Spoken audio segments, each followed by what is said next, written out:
Welcome to BlackUSA.news morning show. I'm your host, William Honolulu Jr. Join us as we explore the news and opinions that impact our community. We break down how the major stories have a very personal, local, and racial impact. No topic is off limits, but even if the conversation gets rough, we're always going to keep it real. Greetings and salutations, all my friends out there in internet land. I am William Honolulu Jr., and I have the privilege and honor of serving as the host of the Black USA News Morning Show. Good morning to you.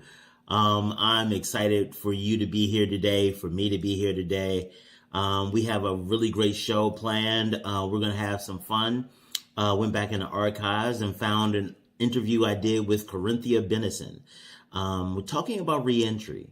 As you all know, reentry is a really big problem in the Black community, not because the ridiculous number of arrests that happen in our community that leads a lot of brothers and sisters to spend time in incarceration, but because there are not a lot of resources and not a lot of opportunity on the back end once they come back to the community. Many of the communities that they come from have been disinvested for generations. And so when they come back, there's not a lot to come back to. The people who do not have histories of incarcerations are struggling for employment, struggling for housing and things like that. When you combine the fact that a lot of our brothers and sisters who are in incarcerated settings are also dealing with mental health issues, in many cases that have been undiagnosed, and in other cases that have been self-medicating, leading them to start abusing drugs and the corollary life that leads to. And so it's important that we talk about this and not just talk about it in some broad, abstract terms, but really talk about it in a way that moves the conversation forward and redeploys resources to support them. All right, we're going to talk a little bit about Breadcoin first, and then we're going to jump into the show with Corinthia. Breadcoin. We are so happy at Black USA News to have our partnership with Breadcoin. Breadcoin is an organization that takes your donation and turns it into food, not just by giving money directly to individuals. What they do is they take your donations and they convert them to value in these coins. And restaurants and caterers that participate allow people to come and pay for meals with these coins and the value that's associated. I think right now, each coin is worth $250. I wish. Boy, I wish we could feed people with $250 a coin, but it's $2.50. The thing that I really, really appreciate about Breadcoin is that when people go in with Breadcoin to the restaurants, they get to sit there with everybody else. Nobody knows whether they are homeless or whether they have food insecurities, whether they're a volunteer or whether they traded these for money directly to Breadcoin. Nobody knows. And that is an amazing thing. Why? Because that gives people the opportunity to address issues of hunger and still maintain their dignity. Sometimes we ask too much to help people. Sometimes we want them to look poor enough. We want them to be broke enough so that we can feel okay helping them. That's not real help. That's power. That is you feeling magnanimous because you have helped those undeserving wretches. Look how wonderful a person I am. That's not what I'm talking about. I'm talking about making sure that people do not have to sacrifice their dignity in order to get help. And that's one of the reasons I am so happy and proud of Black USA News that we're supporting and in partnership with health as it relates to violence in the community, the incarceration process, and discuss processes and solutions on how we could, better, manage the incarceration process, and, solutions regarding mental health. That is a need for people incarcerated and non-incarcerated. So I wanted him to weigh in and just give more in depth about his experiences and have a conversation. So hopefully he'll be back with us in a few minutes. I don't know. Actually, in the interim, hey, everybody, this is William Honolulu. I'm trying to get my whole camera situation set up. Don't pay too much attention to me. I lurk in the backgrounds when it comes to things like this. I'm sorry, I'm just clicking buttons back here trying to get on the screen. Give me just a second. All right. Here we go. There we go. Here we go. So I happened through because I was really interested in the conversation that you were having about mental health as it pertains to the incarcerated population, especially when it comes to release. Because that's one of the things that I have worked on for a lot of years myself. I used to be on the board of an organization called the Fraternal Order of Ex-Offenders.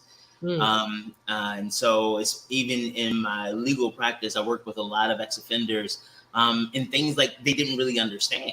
Like in Maryland, if you get locked up, you can get your child support payments stayed during your term of incarceration. A lot of brothers and sisters who go in with child support obligations don't know that. And while they're incarcerated and not able to pay anything, those things just keep building up. And so once they get outside, this is a whole other financial stressor on. And depending on what their relationship is like with their significant, their child's other parent, that can now be this leverage to really push them into some behaviors that will lead them to recidivate. Yeah. And so, when you say that, when you are facing release, there is a coordinator, well, not a coordinator, I don't know what the title of the person is, but someone, the resources that are provided to you. I mean, is there therapy services and, as far as housing and stability and going, back into society and even job opportunities, it can be extremely challenging. And what we find is a lot of people re-enter the system because there is essentially not enough resources to help them, kind of go back into society and, start a life over. And then they have that stigma as well when it comes to gainful employment. And, a lot of times it's not enough. And so they revert back to criminal activity to sustain, to survive, essentially. You're absolutely right, because let's not forget that, it's a secret that I've learned because I've interviewed half dozen people on this topic and done research and whatever. And I've come to this conclusion, and the data supports it. You ready? Yeah. These are people. Right. Ta-da. It's not magic. We require, it's so funny, think about this. We require a level of discipline for them that we don't require anyplace else. We require people who have been released for incarceration to be comfortable taking time and waiting patiently during the process and being okay taking stigma, to take all of this stuff that our society is heaping on them, and you need to be okay with it. Because remember that crime you committed whenever you committed it, or whether you committed it or not, right? Which is a whole other thing. Yep. And I think too, even sometimes people who go in and sometimes people's time served is very different. Some people have the support of family. Some people don't, whether you get visitation, whether you don't.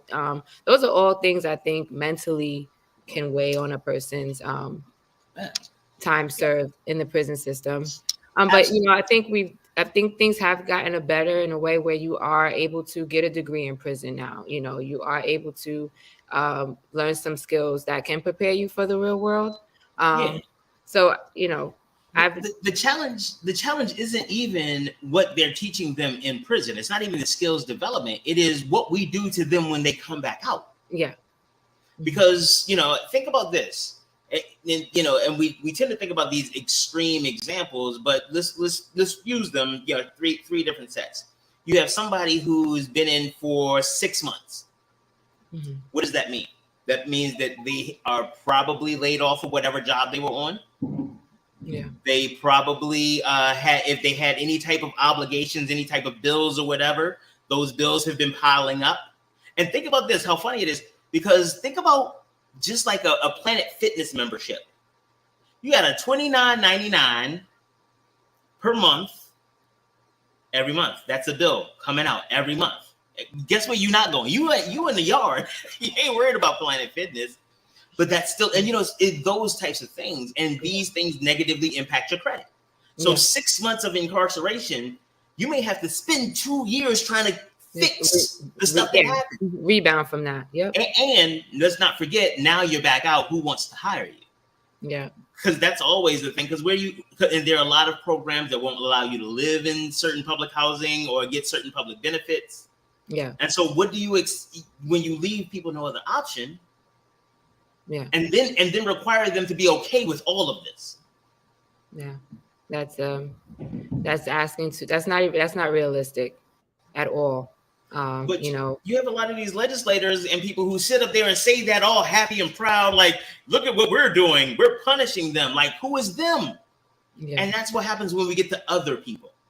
Mm-hmm. When we get to say, like, oh, those people, because they're criminals there, then now we can treat them.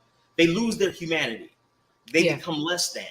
And we can treat them. We are justified in anything we do to them because they're less than. I'll pay you under the table because ain't nobody going to hire you anyway. Yeah. Yeah. So when the stimulus money comes, you can't get none. Right. Well, yeah, you don't have paperwork. You don't file, you don't pay taxes, you don't have a W-2. You're really, not you're not counted, and so, and it's unfortunate that it is, the mass incarceration rates are extremely higher in Black and Hispanic communities. So we definitely have to talk about the socioeconomic tie to that with poverty and crime. And it's getting, very out of hand with just the increase in gun violence specifically. Yeah. And so, what are, I wanted to, I know Victor's not here, but in your opinion, like, what are the social contextual, causes of extreme gun violence? When I think about, we watch a lot of TV, we see gang culture, and it's, when you hear the stories behind it, it's just kind of like, what mental illness or what is, this is recurring. And, it's just kind of like why a lot of these crimes are so. Think about, but what you're asking assumes that people have been socialized to the culture that you think is appropriate. Yeah. We have a program in Baltimore called Ceasefire. And you know what? Let me give myself a shameless shout out and plug. You all make sure you hit up the Black USA News Morning Show. I am the host, William Honolulu, yay. And we talk a lot about a lot of these issues. And I really am grateful to you, Corinthia, for having a show where they can be a deep dive into it. And so in Baltimore, we have a program called Ceasefire, Baltimore Ceasefire. And what it is that it's a program that promotes peace. And it's just everybody we'll have a ceasefire weekend. And we just had one not too long, maybe 2 weeks ago. Just nobody kill anybody, nobody shoot. If everybody just, and I remember, and I tell this story often because I was one of those people when they first brought it, I was like, this is such a great publicity stunt. Oh my God, this is so cool. And again, I'm honest about it. I really thought it was a great kind of thing to do. It makes you, it's a feel good kind of thing. It's something we can do, ceasefire, yay. And that was like, okay, but like when I met the people who were doing it, I was like, oh, and it was like there were no photos being taken. I was like, this is really weird. And it was like these workshops in little bits of the community, just talking to people about how to be peaceful and whatever peace looks like for you. And it was like all of this stuff that didn't sound real photo-oppy. Like we're missing a lot of, and again, I gotta admit who I am, because I come from business. And so when I get brought into stuff is normally, how do we get this to spread? How do we get, so I came in with that kind of lens and I'm like, oh, this is one of those do-gooder things. Okay, cool. Got it. This is feel good. Okay. And to watch them really, but over the month, I started going like, okay, yeah, no, that'd be really cool if that happened. And then the first hour, then 7 hours in, and I found myself actually watching the clock. Like somebody would post like 13 hours, nobody has been shot in Baltimore. And it's like, okay. And I think it was like after 32 hours. I think that's the last time I remember that. Yeah. And somebody got shot. And I'm gonna tell you when I really realized how powerful the movement was, when I felt bad.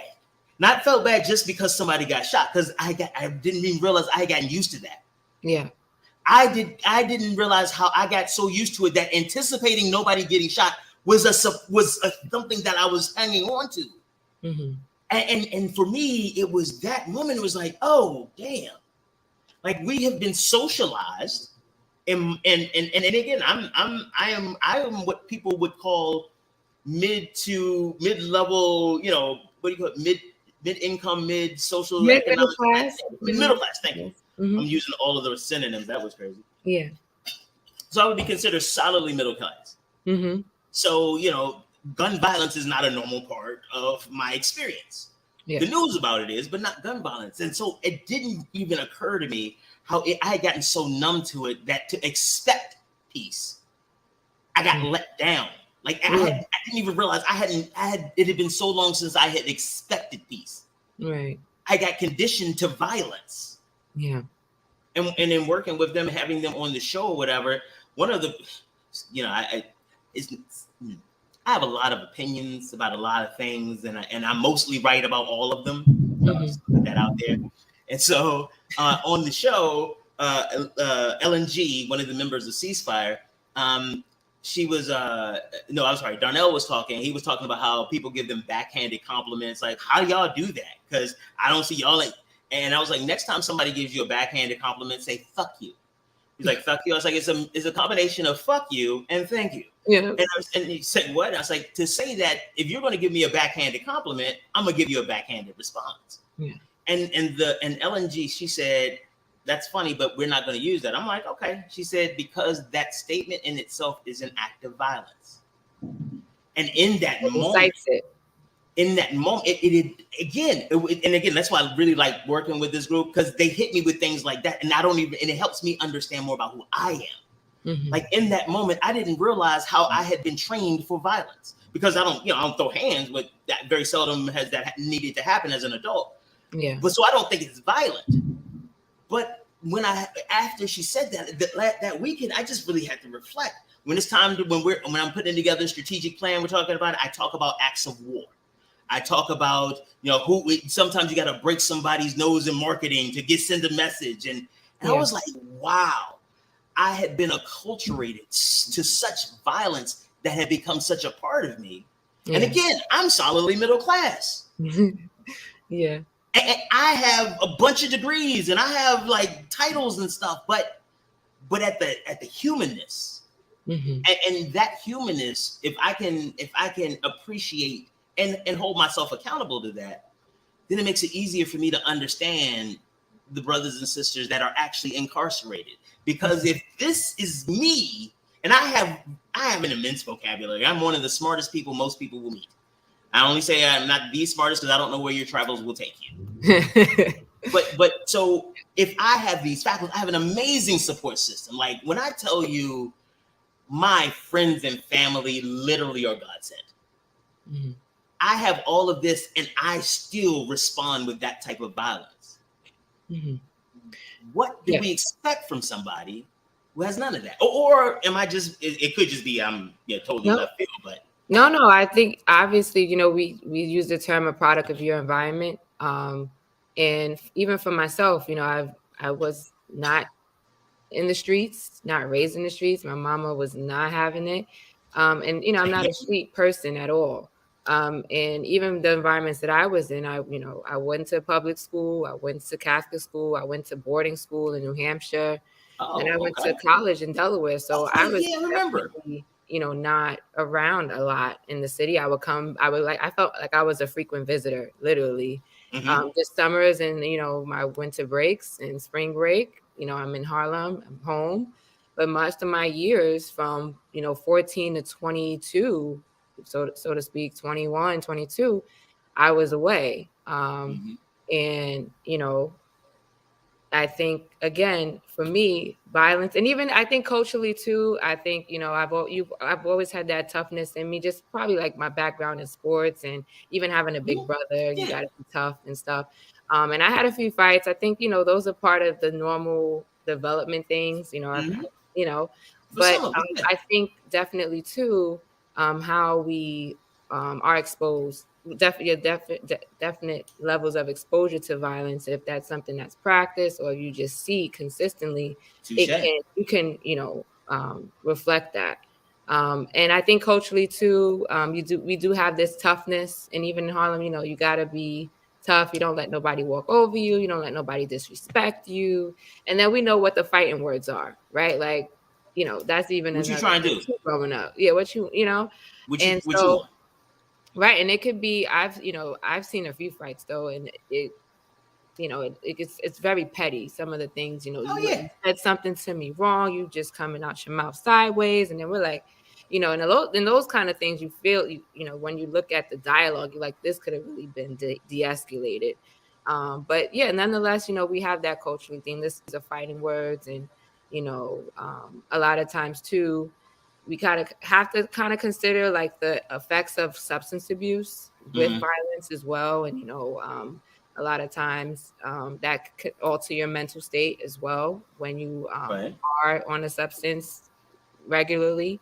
Well, Um, real quick, let's dig that, because again, this is the area of your expertise, the intersection of mental health and substance. But one of the things that I've always been curious about, because of some of the people I've worked with, and as they have gone through different phases of recovery and different phases of mental health, becoming more mental healthy, that yeah, yeah, one of the things that they discovered is that a lot of this, it wasn't necessarily substance abuse, it was substance misuse, because they were actually trying to treat something. right. They smoked weed, or they, like, actually I know this one lady, like they pulled one of her teeth, and like she ended up like taking narcotics regularly because of the random dental pain that just wouldn't go away. And so it wasn't it again, was she abusing it? I'm not a clinician, but it's like she was using it what she could get to treat the pain. Like if they had given her some, if insurance had covered, or if they believed, or whatever, she wouldn't have had to go out to. And I'm not, I hope I don't sound like I'm excusing. There's no excuse. I'm explaining the context. Yeah, definitely. I think a lot of times too, when you are talking about substance misuse, a lot of that does occur when people have injuries. Majority of people self-medicating stems from that. So when you're talking about like root causes of misuse, like everyone, has their probably a more in-depth, reason or a root of how it started, right? And so, talking about more youth violence versus, someone sustaining an injury and then, being prescribed something and then misusing it, it's still, misuse. And can have negative outcomes, whether you're not able to sustain employment, right? All those things kind of is a snowball effect, depending on the circumstance. But for just kind of talking about, violence and substance abuse and all that ties into, incarceration, it's like what interventional measures can we make to, have less of these occurrences going on in the community. And it's not enough to, just talk about it, or, I think policy reform is another piece in Absolutely. having Victor on would have definitely gave more insight. He's being the expert. He actually really did the work as a person in solitary confinement and worked to change the laws surrounding that. But Interestingly, I might be able to add something in, because not that I've written those laws, but I used to be, I worked for the Maryland General Assembly for a few years. And the budget I was responsible for was the budget for the Department of Public Safety and Correctional Services.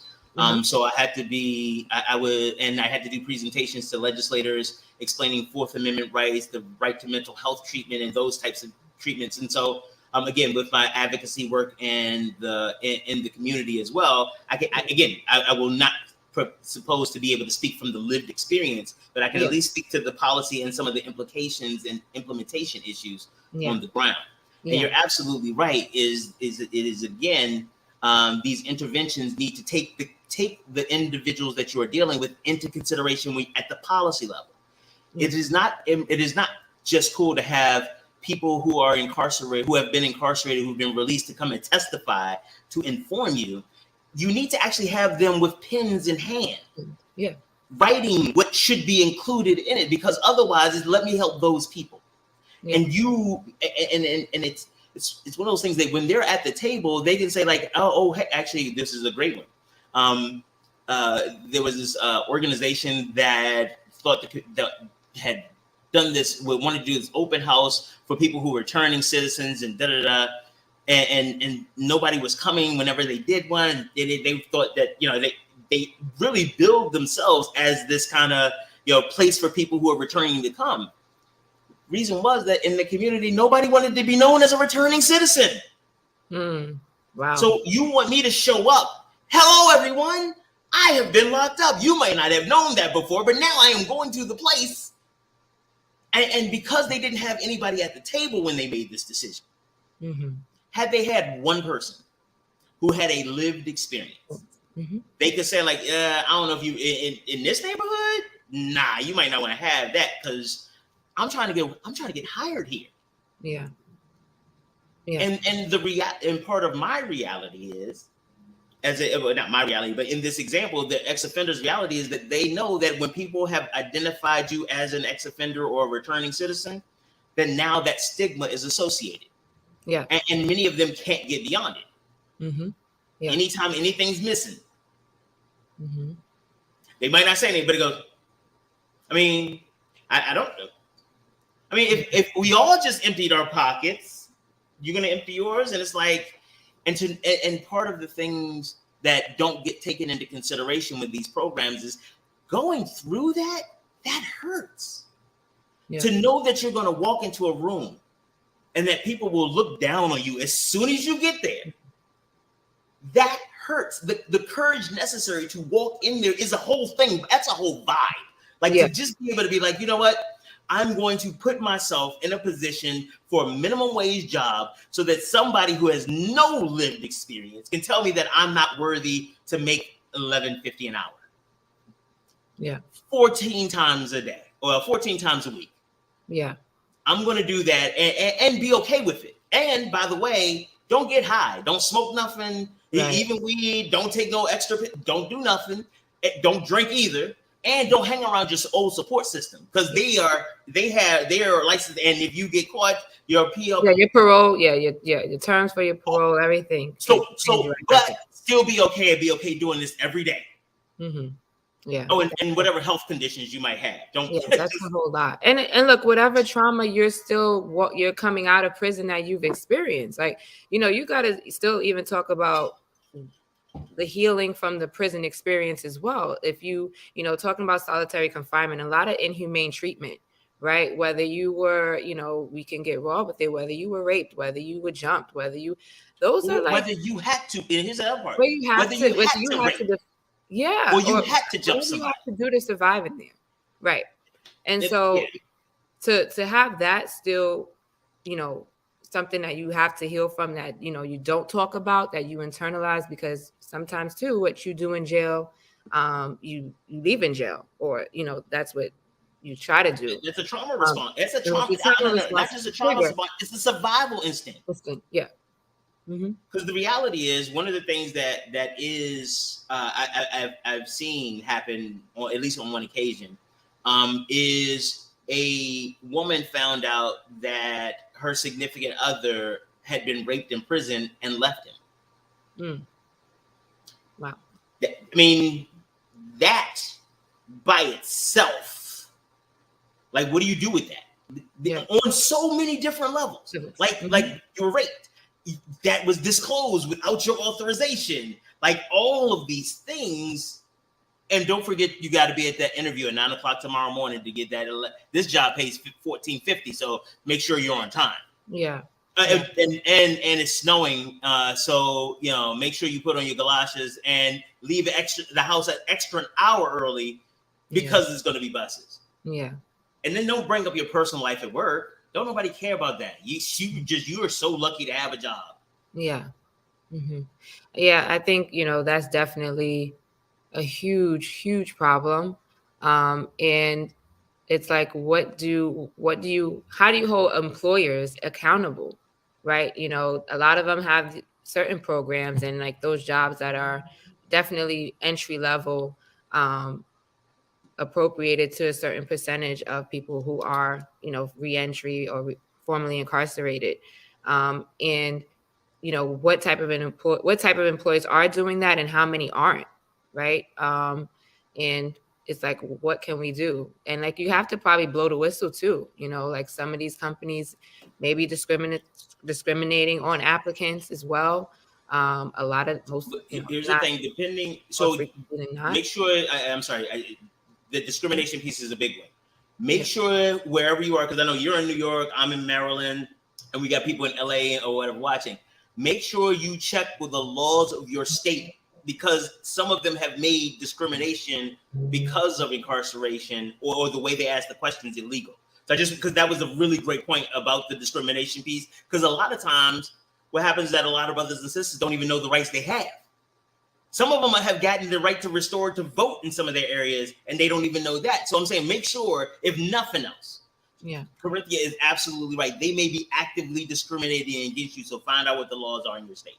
Yeah. Sorry, I'm sorry, but that was, I didn't want to miss that, because I want to make sure they're empowered, not just blaming people. Like, if they're discriminating against you, follow the law. Shit, the law got you locked up. Yeah, it's true. It's so true. And, just a lot of those resources that need to be accessible, because sometimes, depending on the length of time that you've missed. I mean, society is moving so fast. So fast. The way the job market is now, if you got locked up 20 years ago and you're coming out, it's like you've missed a lot. And, sometimes you really need like a therapist, you definitely need a counselor, a mental health therapist to help you matriculate back into society. And even sometimes too, just realizing that you're free. I think that could be a mental block for a lot of people. You've really, really been institutionalized. Yes. And, I think that is something that people definitely have to look at their behaviors, even when they come out. And how they're coping and what support system they have. And if you don't have support, you're really going on an uphill battle to really fight, not, going back in. And then sometimes too, some people give up, it's just like, look, I'd rather have 3 square meals and a shelter. We talk about homelessness. We talk about just survival. It's kind of like, at least I knew I was getting 3 square meals and a bed to sleep in every day, and sometimes too, that is the negative effects of a society not helping people re-enter the society. So it's like a whole lot. It's a whole lot to really like. It absolutely is. One of the big things that you were, the question you asked earlier was about how do we hold employers accountable. It's so funny. When I was working in small business advocacy in Baltimore, I would go to these large institutions and tell them what they needed to do for small and minority and women-owned businesses and how they needed to be more patient and da-da-da. Until one of them hit me up in the meeting. He was like, okay, so tell us how you do it in your business or in the organization you work for. I was like, we're smaller and we don't have and I was like, oh, damn.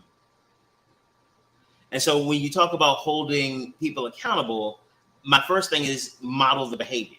So making sure, like, I know for you, like because of your sensitivity and your understanding about mental health and the intersection of community, you have an open policy about people's background and stuff like that for employees and things. But if you are an advocate and you have not ever considered hiring somebody for a real job, not that I feel good because I got Tyrone a place in the mail room or on the janitorial, not that. But if you are not inviting people to your social or your civic or your religious events who have histories of incarceration, then you're part of the problem. Real talk. Mm-hmm. If you want to know what those companies can do, because I was so embarrassed and incredibly grateful for the man who asked me that question, because I'm out here talking what y'all need to do, and I'm good at talking, and I had all my facts and PowerPoints and everything, and that question shut me. I've never been shut down like that before. Never. I always got a background answer for something, but all I had was mealy mouth because he was absolutely right. It's so hard. I was so busy trying to make sure they were doing it, and you and y'all big companies and y'all history of repression and redlining, and it was a perfect stomping ground. But what does that Bible say? Talk about the splinter in your eye and don't pay attention to the log in mine. Okay. Yeah. But I think I think the other side of it too is, and it still doesn't justify. A lot of companies look at the liability, right? Depending on the crime, depending on a lot, it could just, I think they Well, just so the dismiss. issue is that a lot of companies don't actually have a policy. Well, That's the that's problem. it. It is whoever happens to be sitting in HR who thinks that this is a crime that is worthy or unworthy, or like there's no, and that's part of the problem, because we don't talk about it. Because in our workplaces, that might be one of the ways in this accountability, but we don't know what that is until we start doing it ourselves. So that's why, like, when I'm doing work around equity and stuff like that, I talk about what we've done, or with the companies I've worked with, and how we've expanded, and how we've done outreach, and how we've engaged people, because you're not going to catch me with that question again.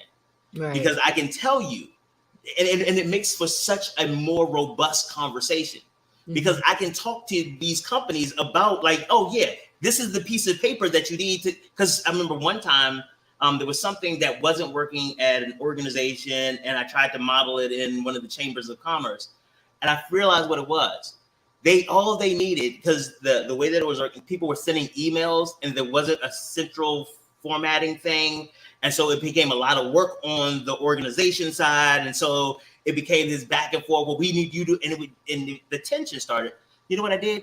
Created a Google form with a add-on that just sent off emails as soon as somebody entered it. All of a sudden, because we tried to do that, and I was able to explain that process, all of a sudden it's like, oh, you know what, that would work, and they were able to start working together more. And again, it wasn't a huge organization, but that type of thing. But it was only because I had the experience. Wow. It wasn't because I was reading a book about. So all this to say is that if you want to work, if you want to help returning citizens, actually help a returning citizen. Find one person. Start talking to that person, because that's the issue. If we talking about returning citizens, again, this is population. Those people we're trying to help. Right. But, Brother Ellsworth Johnson Bay, a really great friend and an exceptional advocate for reentry and ex-offender services. He has a totally different way of communicating. He does things differently. And if you don't understand who he is, then you may engage him like he's in a way that won't get you the same responses.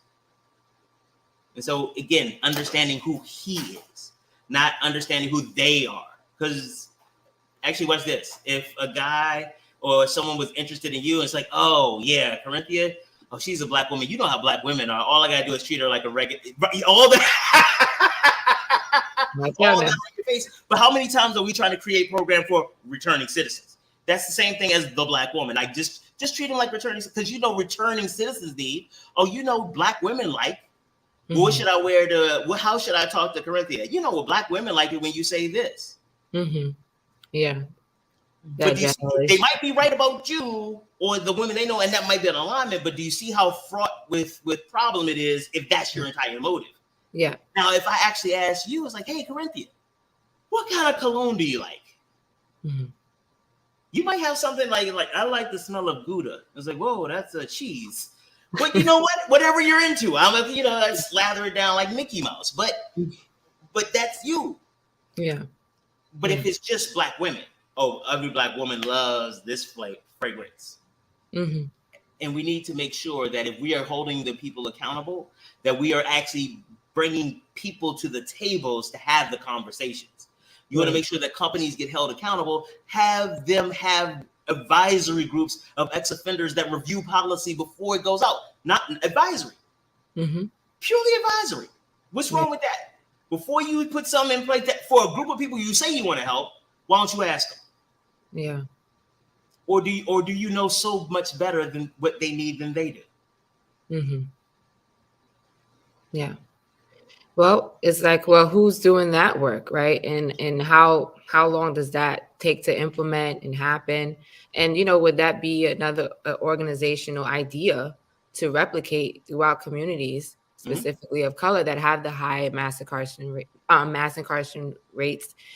Because these people that are coming out, we're talking about what it costs, right, for someone to be in jail. What is costing taxpayers dollars? And all those things are contributing to, the negative outcomes in the community.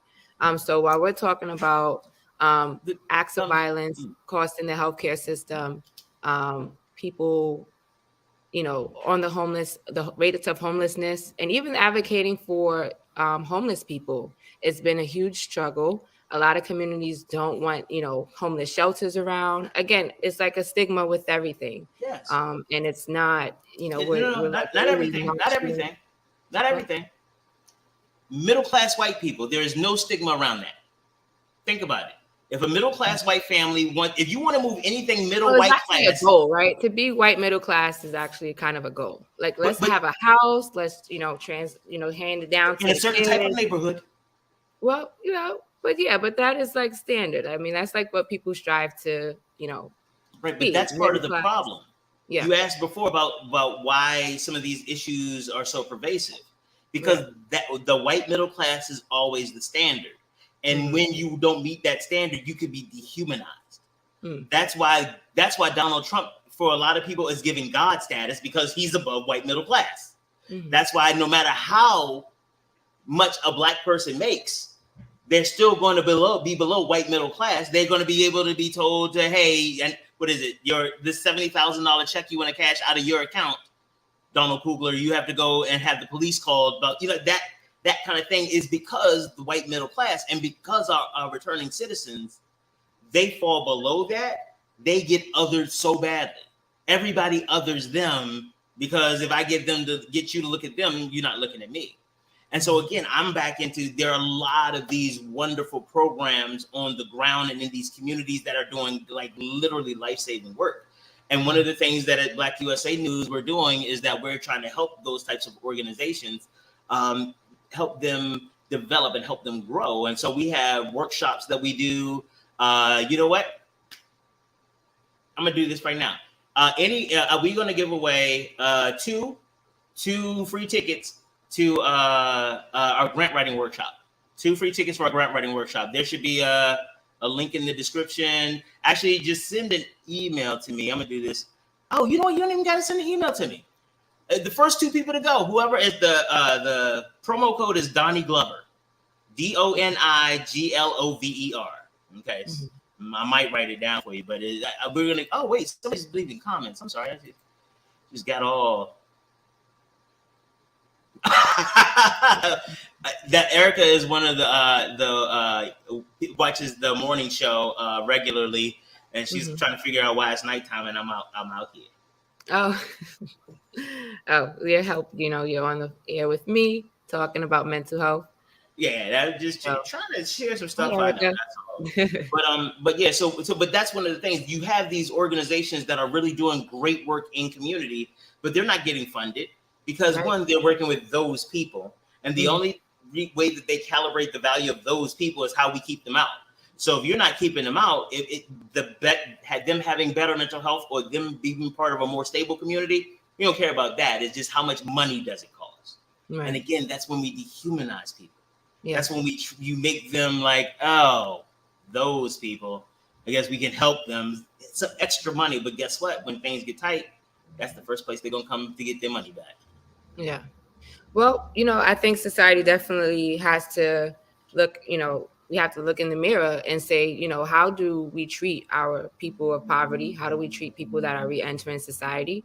And we have to be better and provide better services. I think also we do look at people who do commit crimes, and we also say, depending on the crime, you deserve to be in jail. And sometimes we don't think about, it's like we kind of dismiss them. Maybe you don't deserve a second chance. Maybe what you did, is we don't want you here, right? For employers.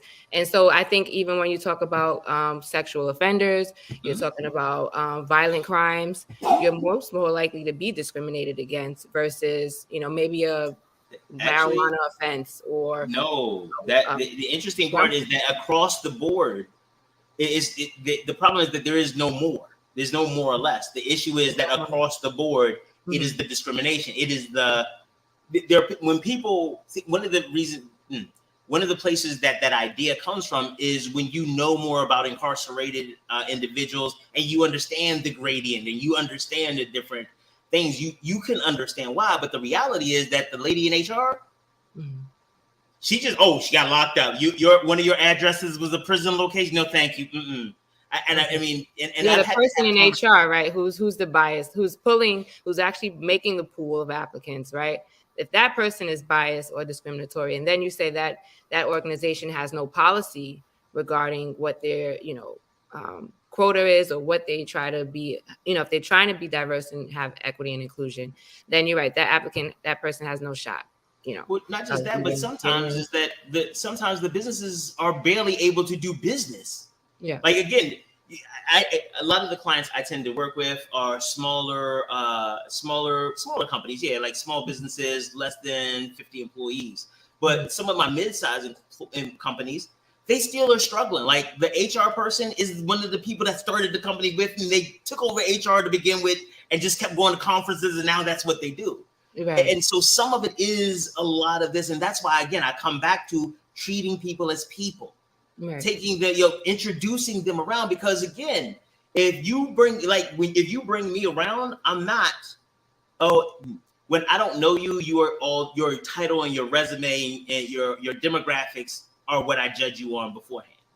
Mm-hmm. But if you're a person, if people have seen you on the show, if people have talked to you, if people, Corinthia, that's her friend. All of a sudden, it's not just that guy. If people, if honestly, same thing happens when in any of the othernesses, when people are talking about Black people or Asian people. Actually, I don't know if I told you this story. I love telling this story, so I'm gonna tell this story. When I was in junior high school, because I'm old enough that there was a time that they were junior high schools and not middle schools. See, that's for my Maryland folk. See, you in New York, you have PS.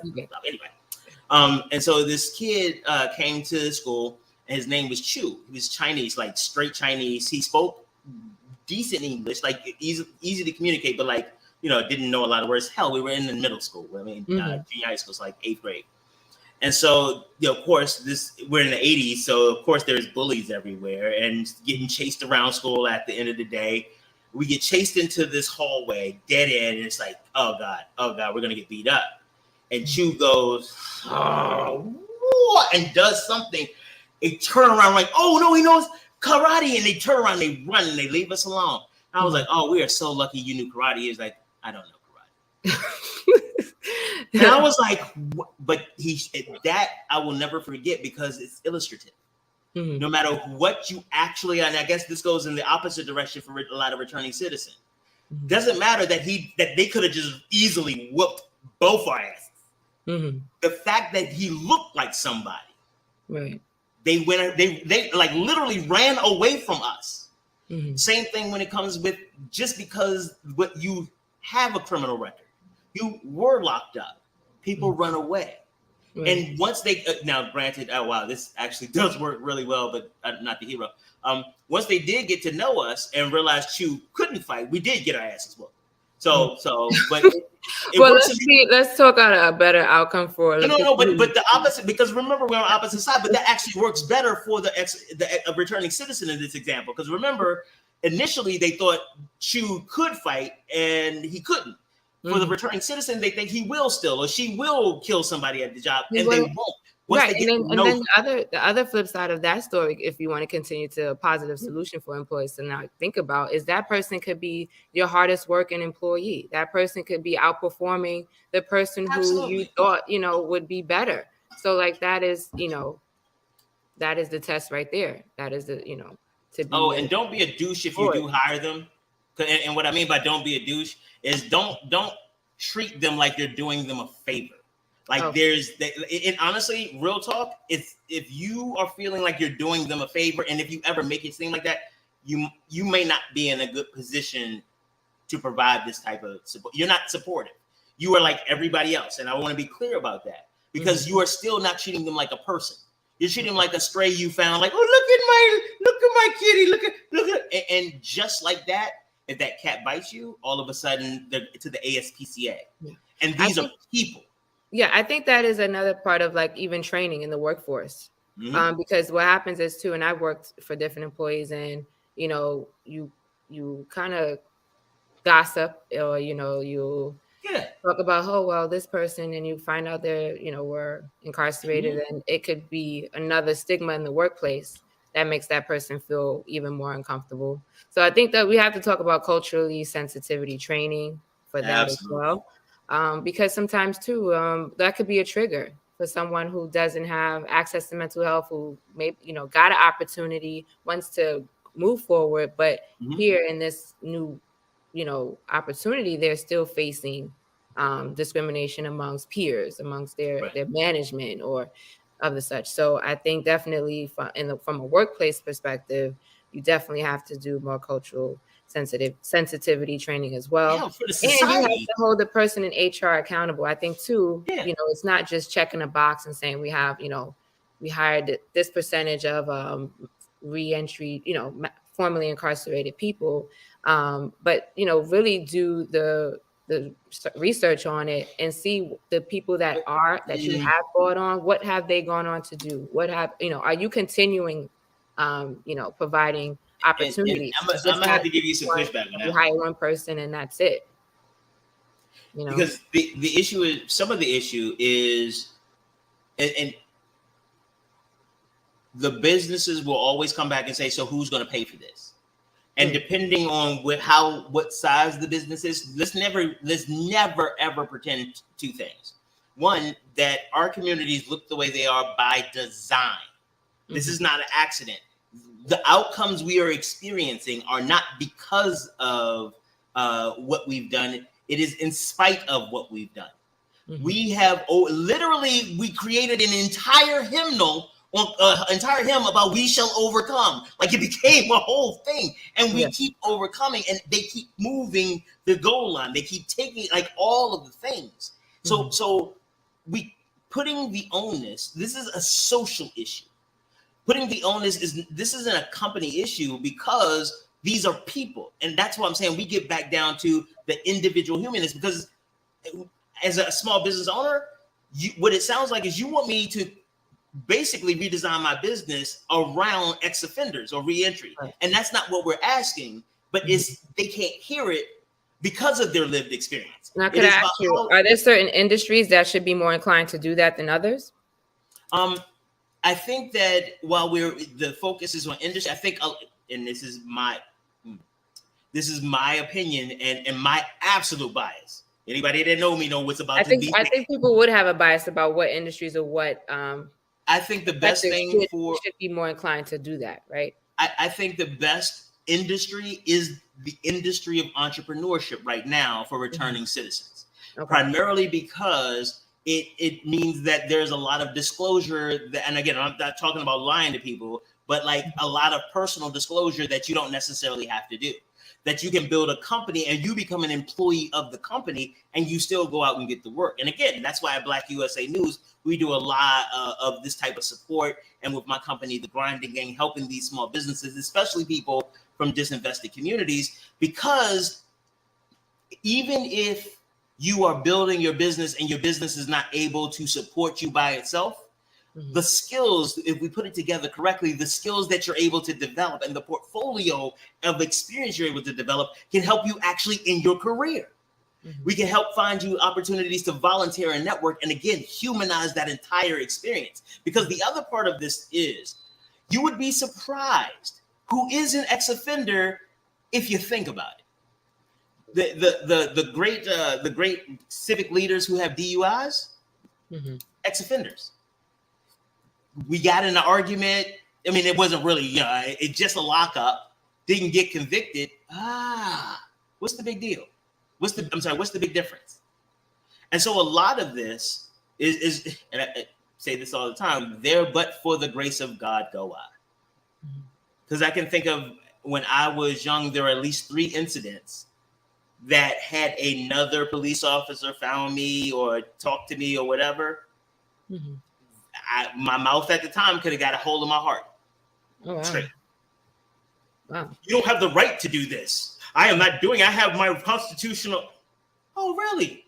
And again, thinking about it, like 7:30 on a fall night, little black boy, 14, 15, 16 years old, walking through telling police what you're not going to do in Prince George's County. Oh, okay. Yeah. And so again, they could have locked me up, and who knows what would have happened, and then what chain of events that would have started, just to teach me a lesson. But again, figuring out how they treated me like a human. Mm-hmm. Kid with a loud mouth, acting off, let's get him home, blah, blah, blah. But that could have gone the other way. And for a lot of the brothers and sisters I know, it did. Yeah. And something that small developmentally could have just shifted the trajectory either way. And if we remember that these are people, mm-hmm. then it makes it a lot easier to try to help people than those people. Right. And just you talking about your experience as a young boy and even like your interaction with the police, right? We talked about community relations with police and educating and training police more. There's a lot of inhumane police brutality, and a lot of police are not held accountable to the extent that they should. So these are all things that really just speak to mental health, speak to the problems with, building better relationships with the community and the police. And we still have a ton of work to do with that. It's never going to be over, especially because the police were started specifically for Black communities. There was a difference between the sheriffs who were constables and stuff like that. The modern police force were based off the slave catchers. Like the groups of organized slave catchers that were deputized in the South. That is what the modern police are designed around. And again, like I said, that what we are experiencing is not. We are trying to say the fact that these brothers and sisters are in jail is what's supposed to happen in the system. The system is set up for this to happen. And we blame the individual company, the individual person. It's not the individual. It is designed like this. And until we get the voices with power in rooms with pens, none of the rest, we are going to continue to try to save as many as we can, but the system will continue to make more, and they have way more resources.